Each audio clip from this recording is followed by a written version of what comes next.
Raw Truth, Stories of Female Infidelity may contain explicit and objectionable content. The views and opinions expressed in this podcast are those of the individual podcaster and are not based on the advice by a licensed therapist. Listener discretion is advised. Human lives follow many paths, presenting twists and turns and choices never planned, never expected. Temptation, anger, depression, loneliness, all can lead a person to a mistake they can't take back. Facing judgment and isolation, a person can feel very alone. These are the voices of women who chose to cheat on their spouses or partners. Hear their stories. This is Raw Truth, Stories of Female Infidelity.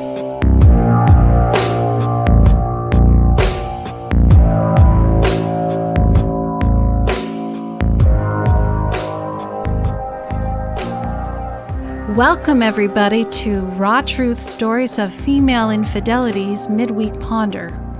Hope everybody's doing okay and they survived without hearing the podcast for a week, because unfortunately, due to work, I am having to do it every other Wednesday for the Midweek Ponder.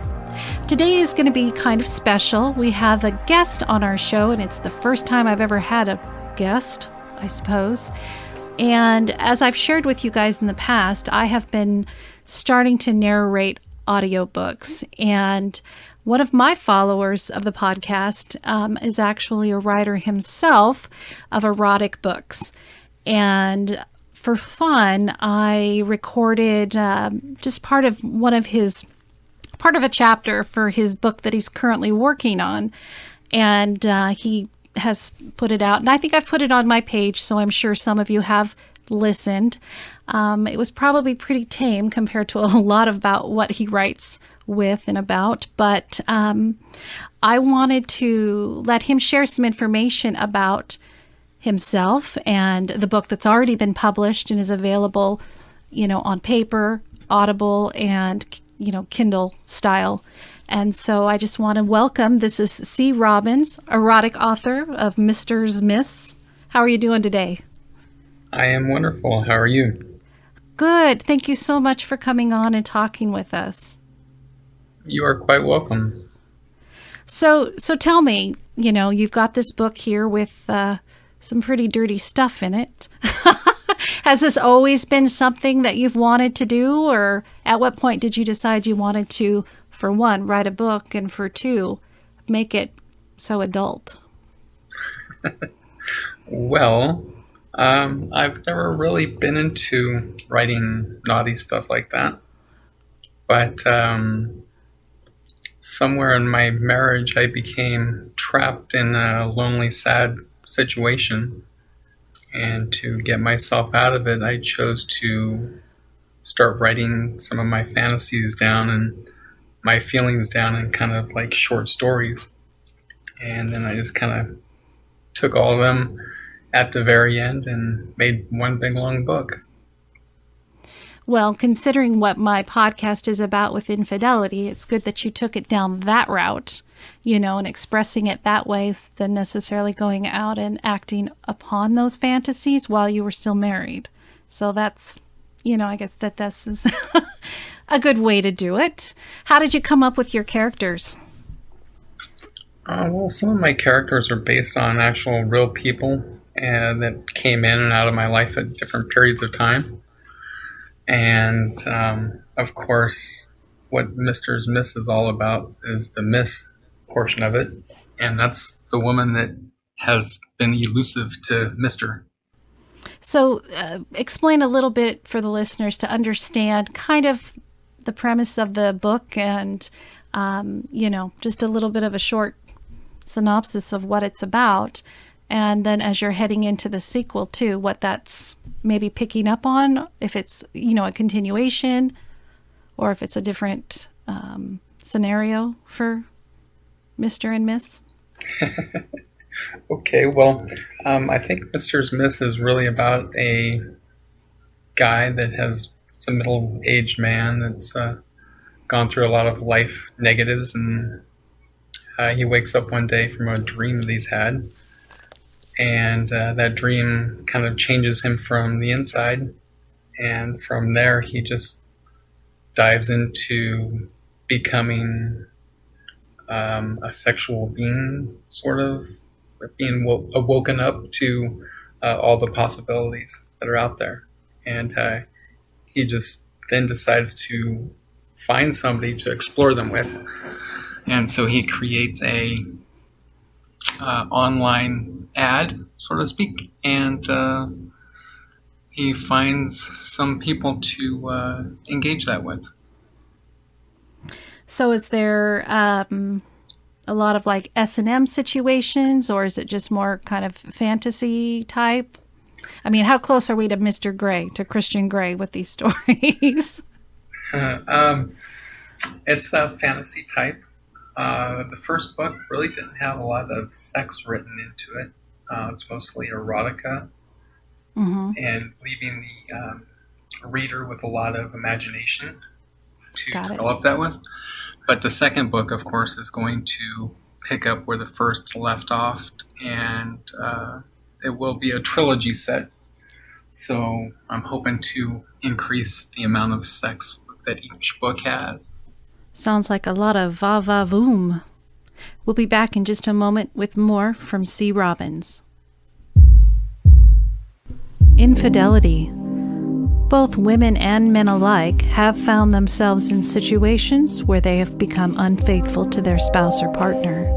On the podcast, Raw Truth, Stories of Female Infidelity, you hear stories from women who have been unfaithful, but want to share their stories to help others in similar situations, or to help other people understand why sometimes infidelity happens. But there is still so much more. How does a man cope when he finds out that his wife, girlfriend, or partner has cheated?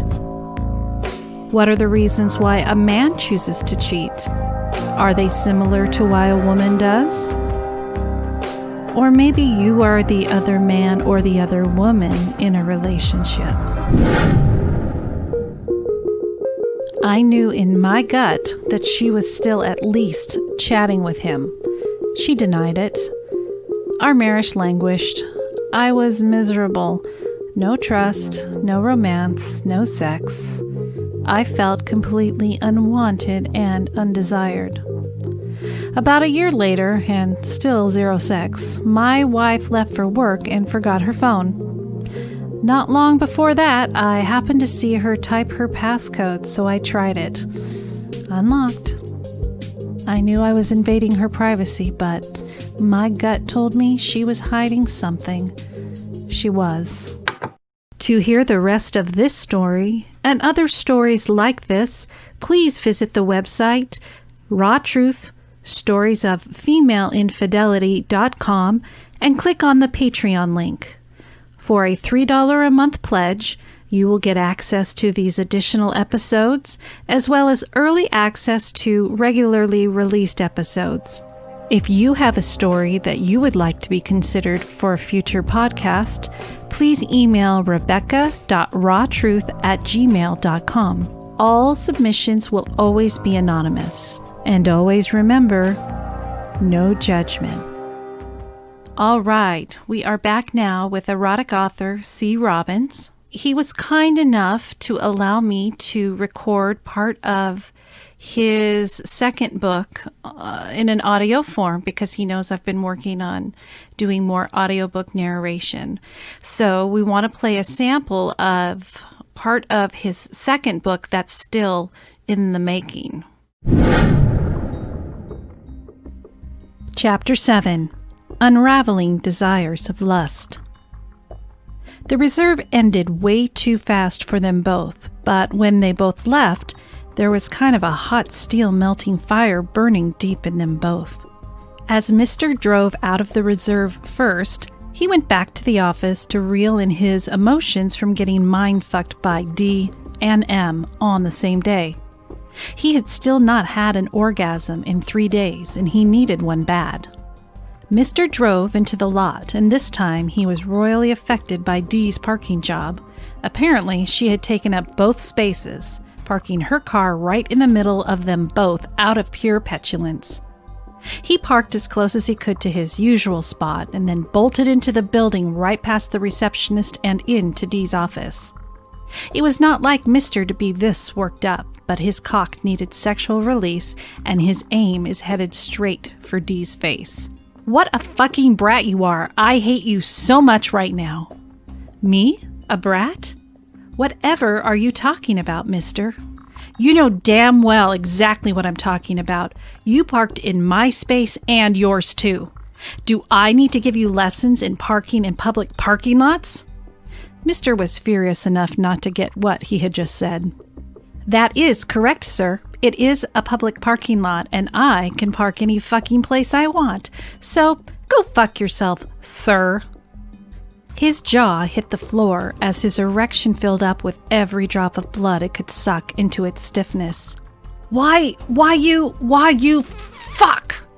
Mr. just realized his kerfuffle was not really anything at all. Damn you, Dee, you know exactly what I mean. I know it's a public parking lot, but you know I park there every day for the last 3 years, and as of late, you seem to be set out on some sort of mission to fuck with me. Are you really trying to fuck with me, Dee? Because if you are, you just fucking wait. Dee smirked, and her satin tanga tightened against her anus and clit togetherly. She wiggled in her seat, and Mr. watched her do it right in front of him. Do you think this is cute, Dee? Because it's not fucking cute at all. This is fucking torture. I cannot have you, and that is torture. What are you trying to do to me, Dee? Kill me or what? No, mister, I promise I do not want you dead. I need you, and I want you fucking bad. Like real bad. But I do not know how to let go of my marriage and give it up to you. The other morning still affects me now, and I think about it and I almost have an orgasm, I swear. That moment was raw and it was true and it was right, and I want more of those kinds of moments with you. Mr. knew exactly what Dee was saying, yet he could not muster up one word. Just head nods and hot rods are what kept him harder than a steel fucking rod. His prick was unbendable steel, and Dee saw it. For all that it was, sitting in his pants with the biggest fucking bulge she ever did see coming from any man in a professional business environment. You see what you do to me, Dee? I mean, look at it. It's so hard it hurts, like really hurts. Dee gawked and gawked more, then looked up, then looked back down, then giggled while licking her lips as if she wanted his meaty steak bone.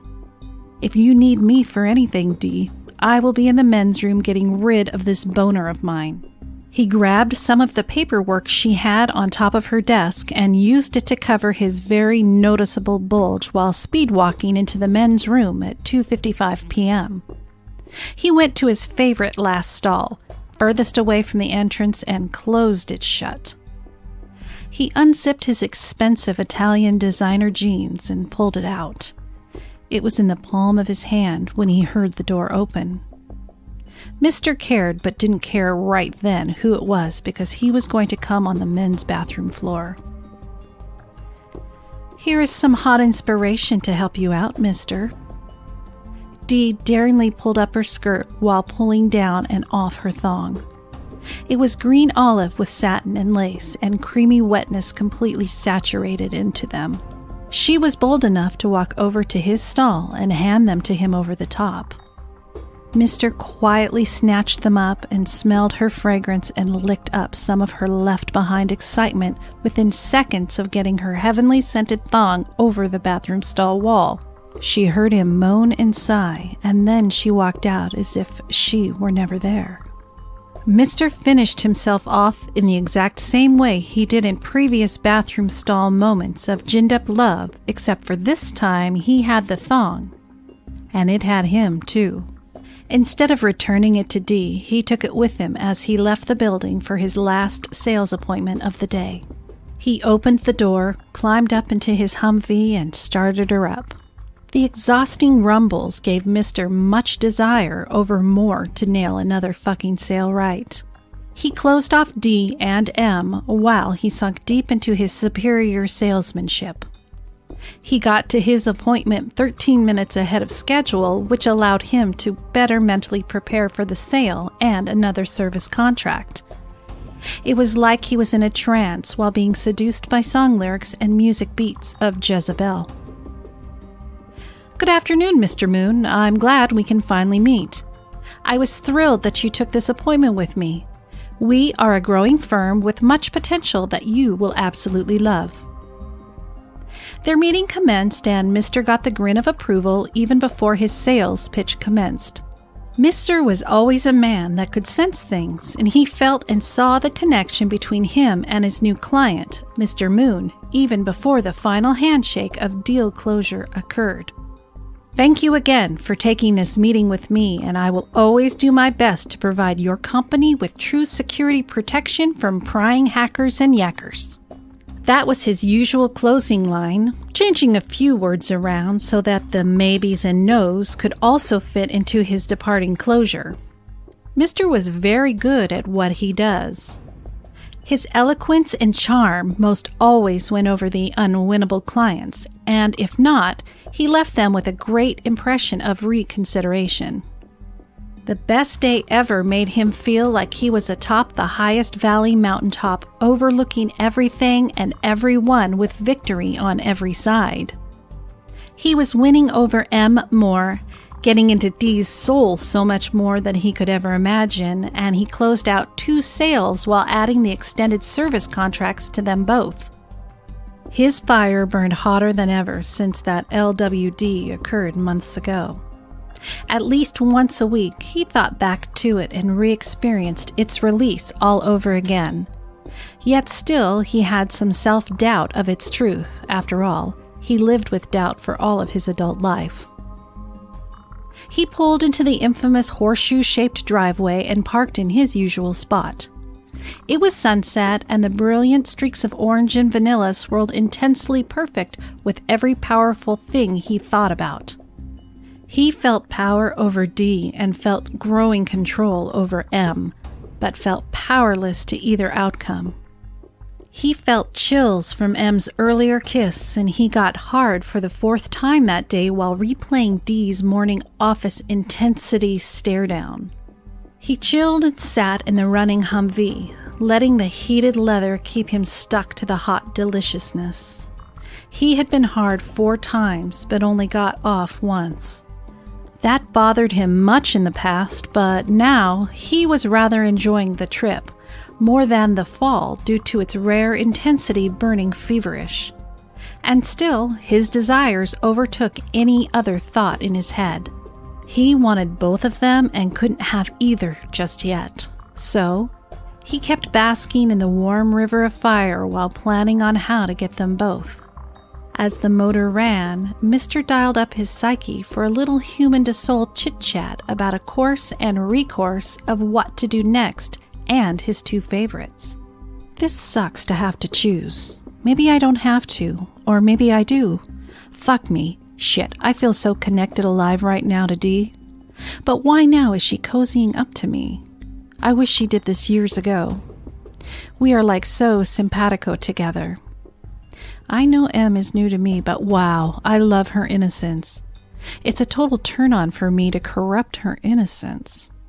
I love her reactions, and I love how she puts me first above all else, including work. I just do not know what to do about this. Maybe I will leave things alone with D and see where she takes us, and keep going after M with all the intensity I have. Yeah, I think that's exactly what I should do. Just let things play themselves out. I don't know, though. I have got 0 patience, and I want everything now. Now. Shit. Dude, calm down some. Don't go blowing this, mister. The engine shuddered to off, and the door opened. Mr. got out and headed in to Free Rocket. He walked past the kitchen and gave Alex an informal, "Hey," then proceeded to let his co-pilot in. Bark, bark, bark. Obviously, Rocket wanted to talk too, yet Mr. was too busy trying to figure out his next moves. "I'll get you a treat. Hang on, Rock. Rock." He walked into the kitchen with Rocket right on his heels. Well, that was certainly fun to read. I had a great time. Good story, and I'm anxious to see how it all turns out. So what is the name of the first book, and where can people find it to buy it or download it? It's Mr. Miss, and it is available on www.mrsmiss.com. And it has all the links. If you go to purchase Mr. Miss on the website, you'll get you direct links to Amazon and to Audible and to audiobooks, as well as Barnes & Noble and Google Play and Apple Store. Fantastic. So it looks like there are a lot of options. And he said mrsmiss.com, and I will have the link to his website in the podcast episode notes, so you can just click on that and look at where you can go to purchase it. Thank you so much, C, for joining us today. I really appreciate it, and I appreciate the opportunity to be able to read the chapter or part of the chapter, and I really appreciate you coming on to Midweek Ponder this week. Thank you, Rebecca. I must say this has been a real fun show for me, and pretty exciting to have a guest for the first time. And I could tell the audio on his end was a little rough, but hey, I think we got it and did the best we could considering he's out of state. But thank you all for tuning in, and if you have been affected by infidelity, whether you cheated or you were the cheater, consider submitting your story for an opportunity to be shared on the podcast. Please send me an email to rebecca.rawtruth@gmail.com. Also, if you want to share your thoughts and opinions about infidelity, what do you think about it? Is it good? Is it bad? I just want to know your thoughts. Send me an email. I would love to be able to share that on a Midweek Ponder. So thanks again all for tuning in. Summer's around the corner. I hope everybody is happy. I hope everybody is healthy and staying well. And until next time, remember, no judgment. Goodbye.